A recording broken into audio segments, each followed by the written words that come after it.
আর এই দেখতে পারেন পাইলাটা কাটতে দিয়ে দিয়েছি।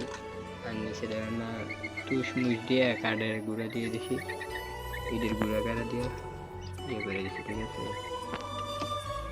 আসসালামু আলাইকুম ভাই। এই যে খাঁচা বাড়ি পাখির খাবার, আর এই যে কোয়েল পাখিগুলো। আর ওই সাইডে আমরা কিং কোয়েলের জায়গা করছি। এদিকে ঘাস মাছ দিয়ে দিয়েছি সাইডে রটকে, আর নিচে তুষ মুষ দিয়ে ইটের গুঁড়া কাটা দিয়ে দিয়েছি, কাঠের গুঁড়া দিয়ে দিছি। এইদিকে পানির পাত্র দিয়েছি এদিকে উপরে, আর এই সাইডে আপনার খাবারের পাত্র, আর এই সাইডে আপনার